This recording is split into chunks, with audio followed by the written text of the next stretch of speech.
Iki cyegeranyo kiribanda ku mico iranga abantu bitewe n'ubwoko bw'amaraso bafite ndetse n'ibiranga imibanire hagati yabo. Ubwoko bw'amaraso bwavumbuwe n'umumenyamuntu w'umunya-Australia ufite ubwenegihugu bwa Amerika, Karel Lentz-Seiner mu 1901.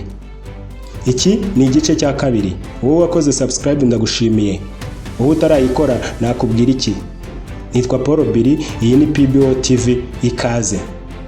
Duhereye ku bwoko bw'amaraso A. Imico itari myiza iburanga. Ababufite baritwararika bishoboka ku buryo bishobora no kubangamira abandi. Ntibakunze kwizera umutekano wabo ku buryo ubufite iyo akantu gakomye gatari mu nzu wenyine ubwoba buramwica akaba yakwifungirana mu cyumba cyangwa induru akayiha umunwa.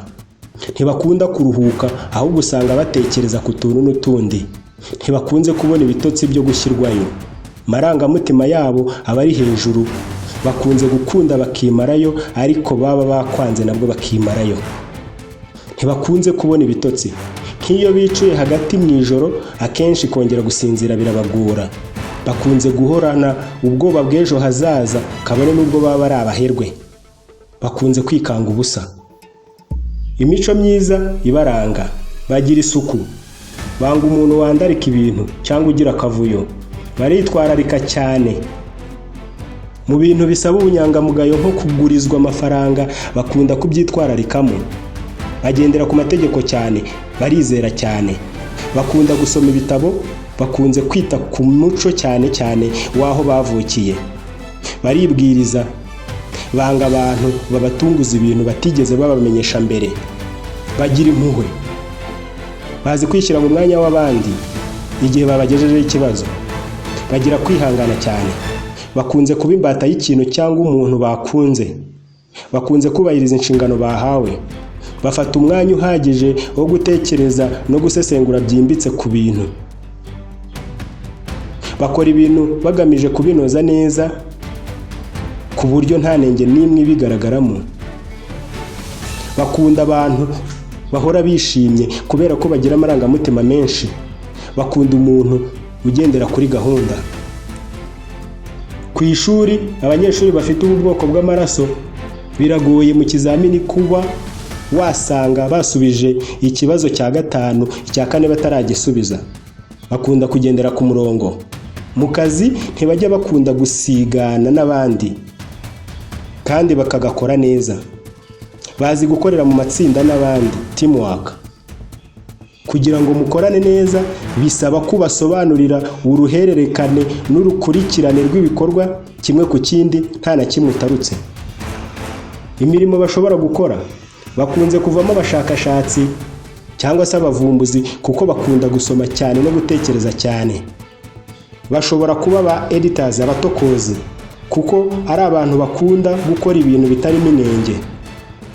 Bakunze kuba ba engineers, abakora ibishushanyo mbonera, architectures cyangwa za programu za mudasobwa. Kubera ko bagira amarangamutima menshi, bakunze kuba aborozi beza kuko bagira umutima wo kwita ku bikinyabuzima cyose no kukigirira impuhwe. Bakunze kuba abadiplomate. Mu bantu bazwi bafite ayo maraso harimo George W. Bush wabaye perezida wa 43 wa Leta Zunze Ubumwe za Amerika guhera muri 2001 kugeza muri 2009. Richard Nixon wabaye perezida wa 37 wa Leta Zunze Ubumwe za Amerika guhera muri 1969 kugeza mu 1973. Adolf Hitler, Jet Li umukinnyi wa filime n'umuhanzikazi Britney Spears n'abandi. Imibanire n'abandi bo mu bundi bwoko bw'amaraso. Iyo umuntu ufite ubwoko bw'amaraso A abanye na mugenzi we bameze kimwe, bakunze kubana basa n'abishishanya kuko imico myinshi baba bayihuje, bikaba ngombwa ko buri wese yumva ko mugenzi we asa n'umuneka amureba mu mutwe, bikaba byabaviramo kubana mu makimbirane. Bitihise aba baba basabwa kubana buri wese yitwararitse mu byo avuga cyangwa akora. Iyo umuntu afite amaraso yo mu bwoko bwa A abanye n'uwo mu bwoko bwa B, uwa A ahora afitiye uwa B impuhwe, ahora amugira inama zitandukanye ashaka ko atera imbere. Mbese uko uzi ukuntu umubyeyi ibintu byinshi aba ayobora umwana we. Icyakora uyu wa B biramubangamira cyane, aba yumva uyu wa A akabya cyane kumwinjirira mu buzima, ku buryo binatuma inama nyinshi amugira ataziha agaciro kabone n'aho zaba zimwubaka. Iyo A abanye n'uwa AB, umubano w'aba bombi uba mwiza kuko biraborohera kwizerana. Ubu bwumvikane buturuka ahanini ku nama bagenda bungurana, buri wese akumva iza mugenzi we zimwubaka. Aba bakunze kuba inshuti magara z'ibihe byinshi. Iyo umuntu wa A abanye na O, mu mubano wabo usanga uyu wa A akunze kwizera O, ari nayo mpamvu akunze kumubaza ibintu byinshi amugisha inama kabone n'aho yaba asa n'ubifitiye amakuru cyangwa se ari ikibazo afitiye igisubizo. Buri gihe uyu wa O aba ashaka gufasha uwa A no kumurinda. Aba iyo babyaranye bakunze kubyara abana b'abahanga cyane, bamwe bita resiriduwe cyangwa rejeni mu Gifaransa. Ikibazo kiza hagati yabo gusa igihe A akunze gusesengura no kugaruka kuri buri gakosa O yakoze. Ibi rero uyu wa O ntibimushimisha na gato. Iyo uyu wa A abibonye atyo akiga kudacyocyorana kenshi, nawe bararambana, byaba mu bucuti busanzwe cyangwa se mu rukundo. Abantu bo mu bwoko bwa A barasabwa ibi bikurikira: kwirinda imibavu ihumura cyane, parufe, kwirinda kuba ahantu hari ibintu bihumura cyangwa binuka cyane, kwirinda isukari nyinshi, kujya mu rusaku cyangwa ahantu hari akavuyo kenshi, mwirinde ibintu bibatera agahinda kenshi, kunywa itabi mubyirinde, mwirinde filime zirimo ubugome cyangwa ubwicanyi bukabije, ubushyuhe bukabije cyangwa ubukonje bukabije. Mugerageze gukora imyitozo nka yoga, stretching, koga, ariko ntimunanize imibiri yanyu cyane. Niba uri uwo muri ubu bwoko bwa A, ugomba kuruhuka kenshi gashoboka ku munsi, ariko ntujye munsi y'iminota 40. Mugerageze gushyiraho amahame ngenderwaho. Mugomba kuryama nibura saa 4 z'ijoro, ntimukajye munsi y'amasaha 8 musinziriye. Mwisuzumishe kenshi indwara z'umutima kuko amarangamutima mugira ashobora kuzibakururira.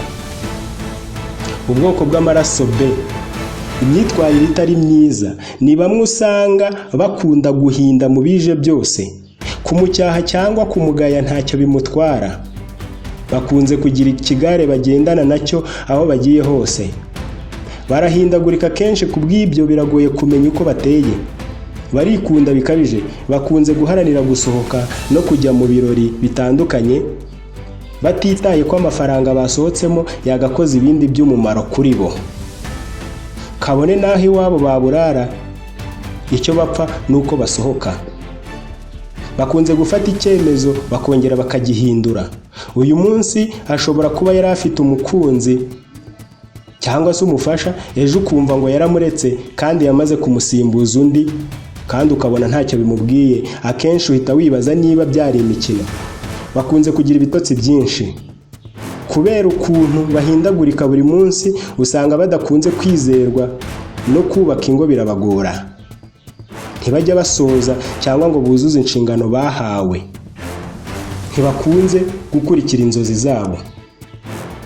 Imyitwarire myiza ibaranga ni abantu gusaba serivisi byoroha. Bakunze kubasha amafunguro cyane. Banga kuba bari bonyine aho bari. Ni ba bantu usanga bafite inshuti nk'ebyiri cyangwa 3 bahorana. Bagendana n'ibigezweho. Bemeranya vuba no kumenyera ahantu bageze bwa mbere. Bahorana icyizere cy'ubuzima bw'ejo hazaza. Bakunda imikino n'iminsi mikuru byahebuje. umuntu wese bahuye baba inshuti kandi bakimarayo. Imirimo bakunze gukora, bakunze kuba ba rwiyemezamirimo, abanyapolitike, bakunze gukora akazi ko kwamamaza kubera ukuntu bakunze kwigirira icyizere no kumva ko ibyo bakora byose ari byo.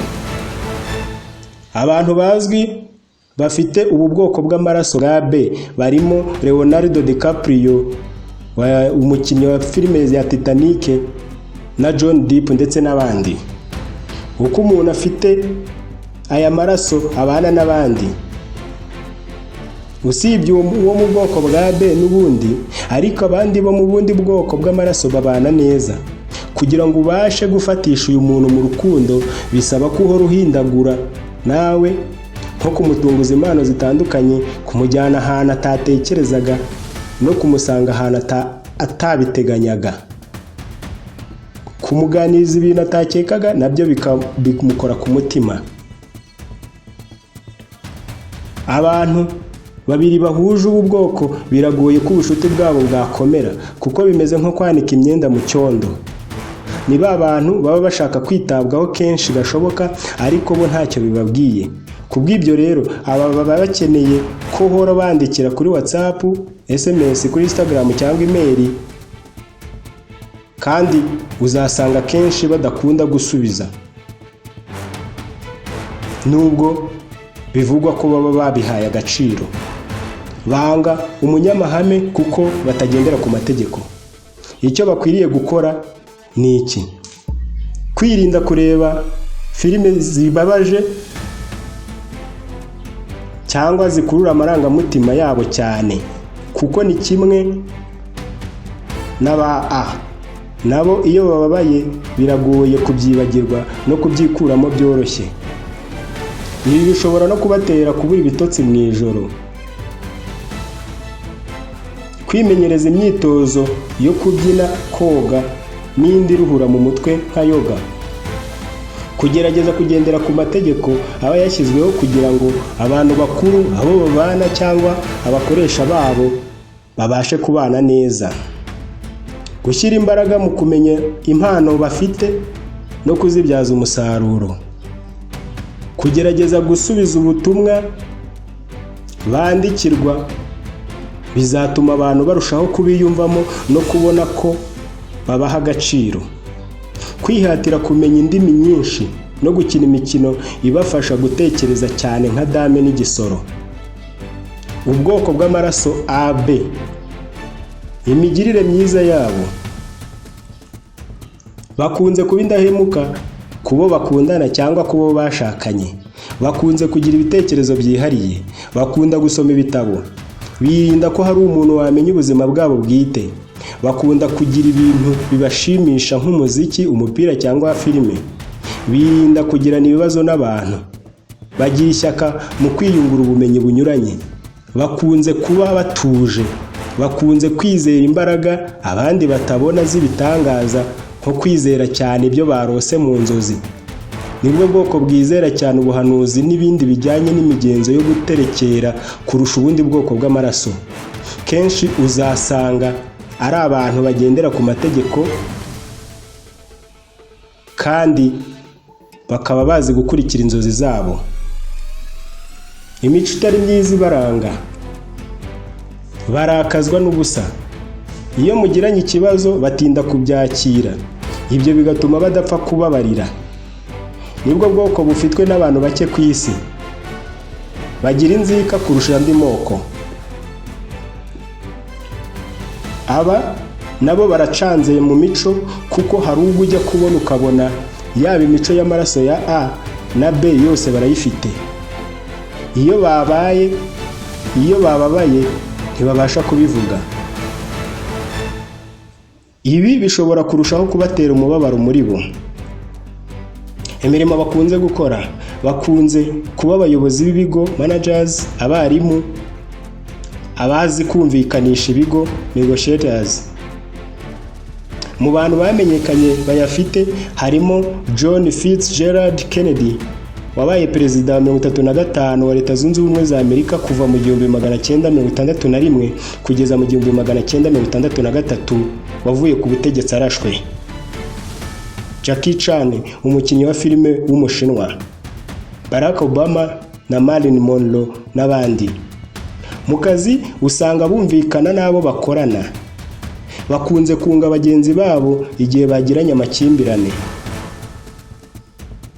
Uko babana n'abandi bantu badahuje, ubwoko bw'amaraso butandukanye n'ubwe barahuza, usibye umuntu ufite ubusa n'ubwe, aho usanga buri wese aba yishisha mugenzi we akeka ko hari ikiba ashaka kumugirira.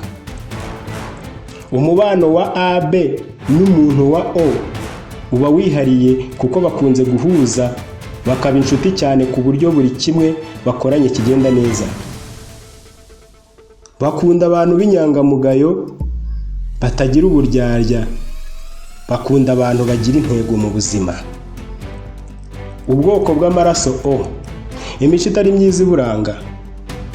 Kubera ukuntu baba biyemera bituma baba birasi, ndetse bakanahubuka mu gufata imyanzuro kuko baba bashaka ko ibintu byabo bihita bikorwa bikarangira batagiye mu byo kunonosora cyane. Bagira akajagari kenshi mu nzu, bakunze kwandarika ibintu. Ibi birabakurikirana ku buryo no mu rukundo usanga bakunda kujarajara mu bakobwa cyangwa mu bahungu. Bakunze kurakara iyo umuntu abanenze cyangwa abakebuye, n'ubu wasanga bahise barakara. Muri bo hakunze kubonekamo abanyeshyari kubera bwa bwiyemezi bagira, baba bumva ko icyo runaka atunze cyangwa yagezeho atakabaye yarakibatanze. Ibyiza bibaranga, ntibakunze kurwaragurika, bagira amagufa akomeye, bakunze kuba abanyempano kurusha abandi bo mu bundi bwoko. Bamenya kuyobora, imikino yose bashobora kuyikina neza kuva kuri ya yindi isaba imbaraga nyinshi kugera ku mikino isaba imbaraga nkeya nk'igisoro. Ntabwo bakunze kugira ubwoba, bazi guhangana n'ibihe by'amakuba ntibibahungabanye.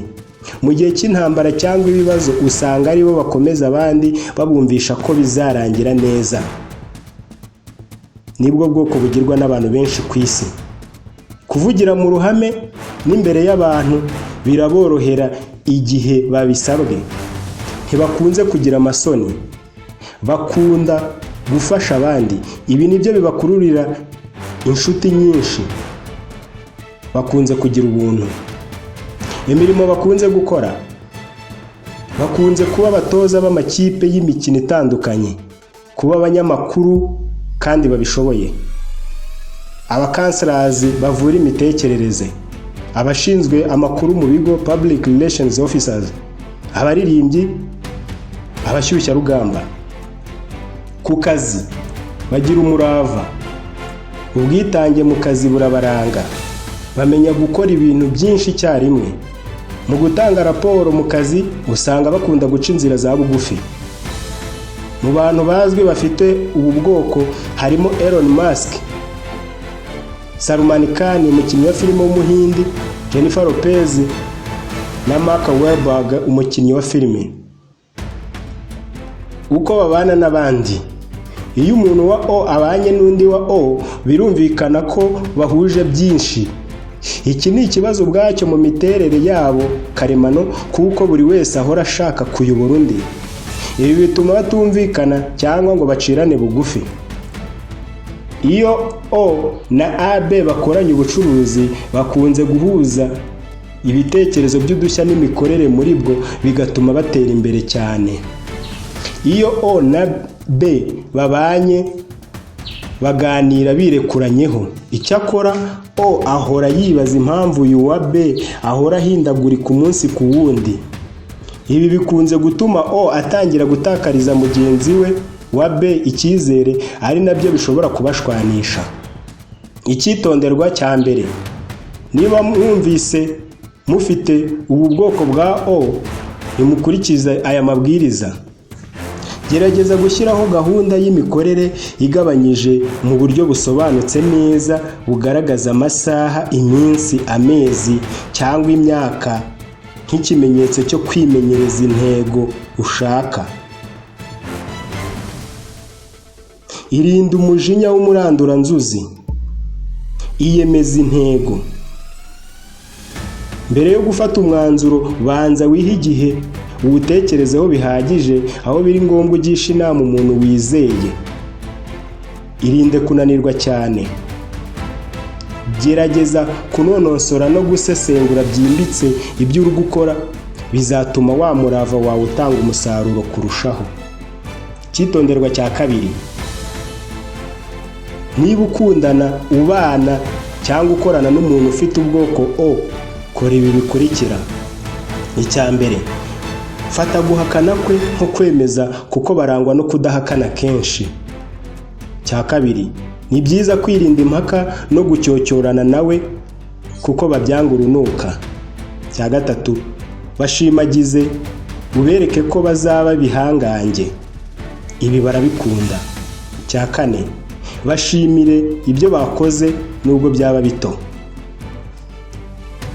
Icyitonderwa cya gatatu: ubu bwoko bw'amaraso bwose ntabwo imyitwarire yose twavuze ihuza ku kigero c'100%. Hari iyo ushobora kwibonaho cyangwa ukayibona kuri mugenzi wawe ari myinshi, bigatuma umenya icyiciro urimo cyangwa se arimo. Iki cyegeranyo kandi cyakozwe hagamijwe kwigisha no kurushaho kwisobanukirwa, ntabwo ari ugucamo abantu ibice, gusebya, kwandagaza cyangwa guharabika bamwe. Ikindi kandi, nubwo tubikubwiye dutya, ariko ugomba kwibuka ko umuntu yaremwe agomba kubaho asabana n'abandi kandi akabaho mu buryo bw'amagirirane. Kubw'ibyo birakwiye koroherana no kumenya icyo mugenzi wawe yanga ukakimwubahira, ukabigendera kure, naho icyo akunda ukamufasha kugihorana. Igice cya kabiri ku bwoko bw'amaraso naha kirangiriye. Mwakoze kudukurikira, ndabashimiye.